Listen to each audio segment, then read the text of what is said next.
Shalom Sakal here, and today we are going to talk about part 3, why I am no longer a Christian. So the system of Christianity teaches that Jesus fulfilled the law, so we don't have to. Have you heard people say that before? I have said it before, and I hear lots of people say it. Oh, Jesus fulfilled the law, so I don't have to. Okay, well, that's like saying in God's kingdom, I don't have to obey him or his laws because, Jesus did, so I don't have to.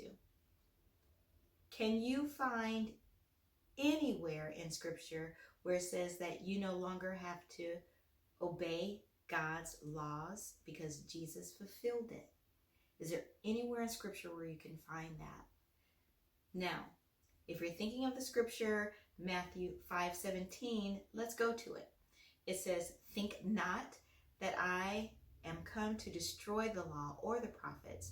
I am not come to destroy, but to fulfill." Okay, so to fulfill, right? Jesus fulfilled the law. Okay, let's take a look at the word fulfill. Fulfill in Greek is G4137. The word is plerou, which means to make full, to fill up, i.e., to fill to the full, to cause to abound, to furnish or supply liberally, to carry into effect, bring to realization of matters of duty, to perform, execute, to fulfill, i.e., to cause God's will. We say Yah, but to call God's will as made known in the law, to be obeyed as it should be, and God's promises given through the prophets to receive fulfillment. Okay, so the system of Christianity teaches that the word fulfill means end or abolish. Thinking that through, let's hear how that sounds. I am not come to destroy the law or the prophets. I am not come to destroy, but to end it. Does that make sense? Really? Okay, so now let's look at the word destroy. Destroy in Greek is G2647. Katalio, if I'm saying that correctly, which means to dissolve, close down, or dismiss, or send away. Disunite, what has been joined together. To destroy, demolish, which means pull or knock down, overwhelmingly defeat. Metaphorically, to overthrow, i.e., render vain, deprive of success, bring to naught, to subvert, undermine the power and authority of an established system or institution, overthrow of institutions, forms of governments, laws, etc. To deprive of force, annul, which means declare invalid, an official agreement, decision, or result. Abrogate, which means to repeal or do away with a law, right, or formal agreement. Discard, get rid of someone or something as no longer useful or desirable. So now we can see that Messiah didn't come to close down or dismiss or send away, pull or knock down or overwhelmingly defeat, undermine the power and authority of an established system, declare invalid an official agreement, repeal or do away with a law, right, or formal agreement. Get rid of as no longer useful or desirable the law, but to carry it into effect, to perform and execute, to cause Elohim's will as made known in the law to be obeyed as it should be. But the system of Christianity teaches us that Jesus fulfilled the law, so we don't have to. That's one of the reasons. Here comes another reason why I'm no longer a Christian. The system of Christianity teaches that Sabbath is Sunday. Can you find anywhere in Scripture that says the seventh day Sabbath was changed to the first day of the week, Sunday? Try to find it. Can you find it? I can't find it. The truth is that the Most High commanded us to remember the Sabbath, and keep it holy, which is H6942. Holy means kadosh. It means set apart. So remember the Sabbath day and set it apart. Yah said that it is a sign between him and his people and all attached, dwelling, living among his people, to be kept through all their generations. If it is a sign he designated, then what Yah put together, let no man put asunder, right? Let nothing put it asunder. Sunday is not the Sabbath. So let's prove it. Let's go into the scripture and let's prove it. Okay, let's go to Exodus 20 verse 8. It says, remember the Sabbath day and keep it holy. Now let's go to Exodus 31:13. It reads, speak thou unto the children of Israel, saying, verily my Sabbaths ye shall keep. For it is a sign between me and you throughout your generations, that ye may know that I am Yahuwah that doth sanctify you. Exodus 12:19. One law shall be to him that is homeborn, and unto the stranger that sojourns among you.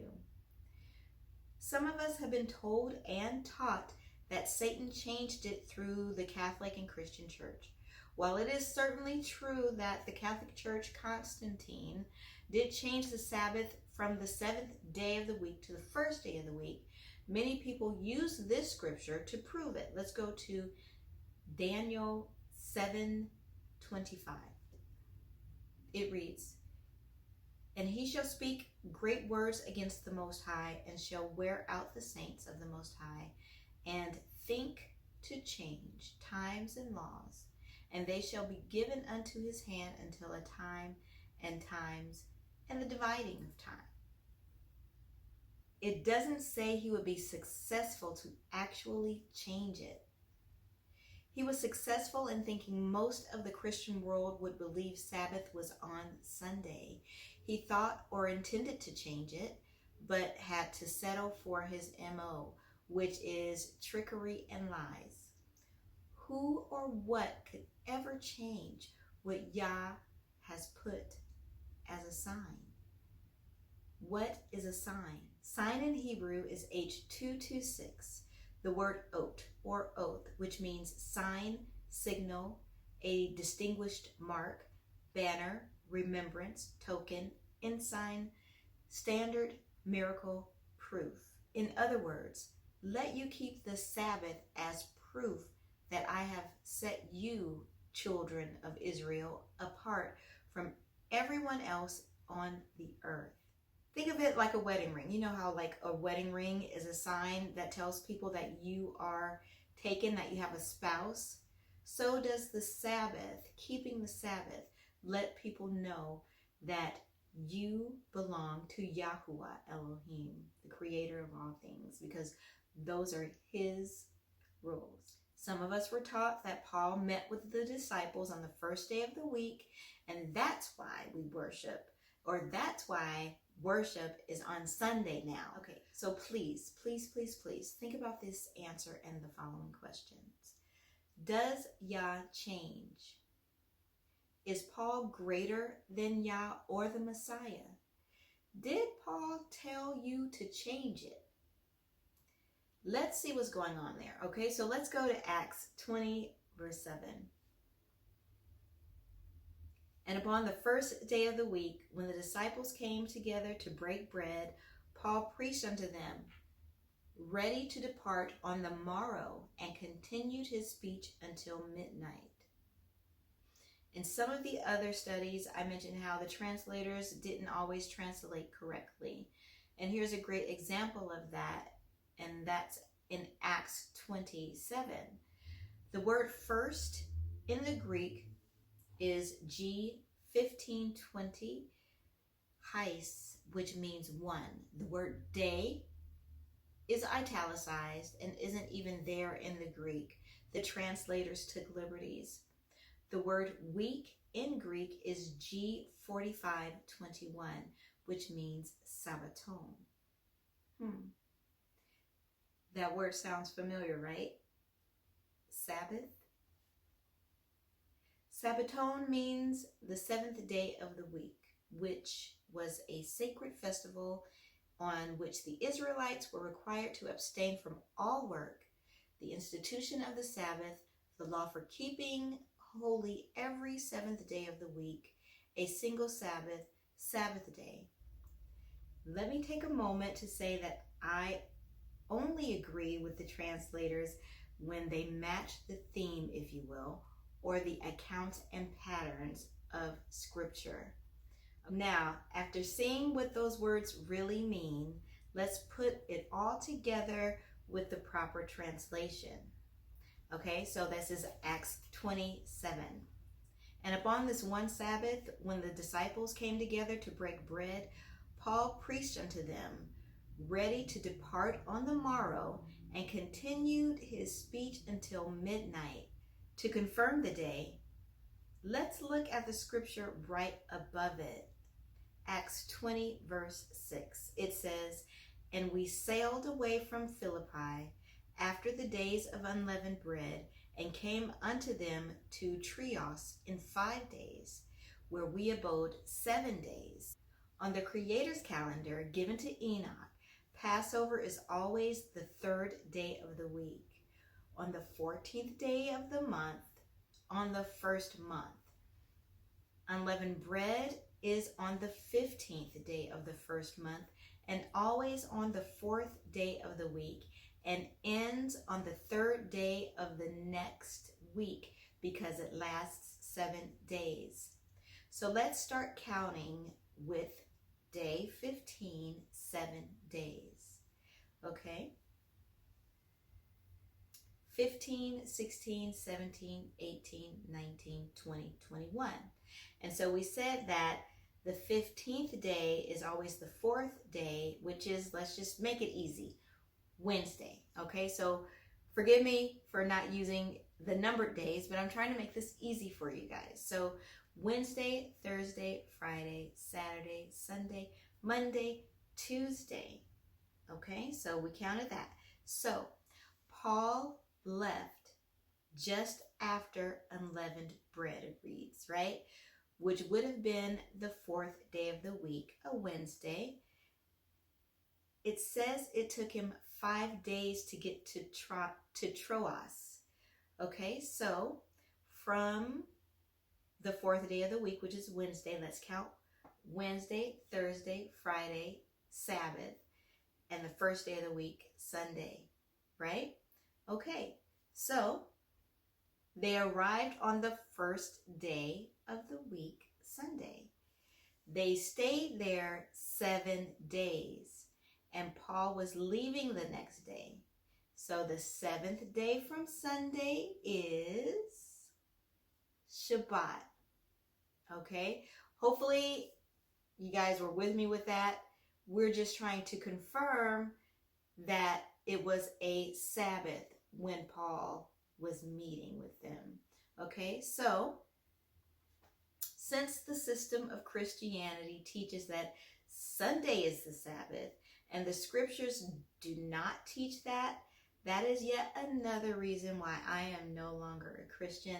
I have to go by what Yah's word says. If it doesn't say it, okay, so I hope this spurs you on to continue your study, dig deeper, and, hopefully this encourages you that when you learn better, you do better. You are responsible now that you know this information.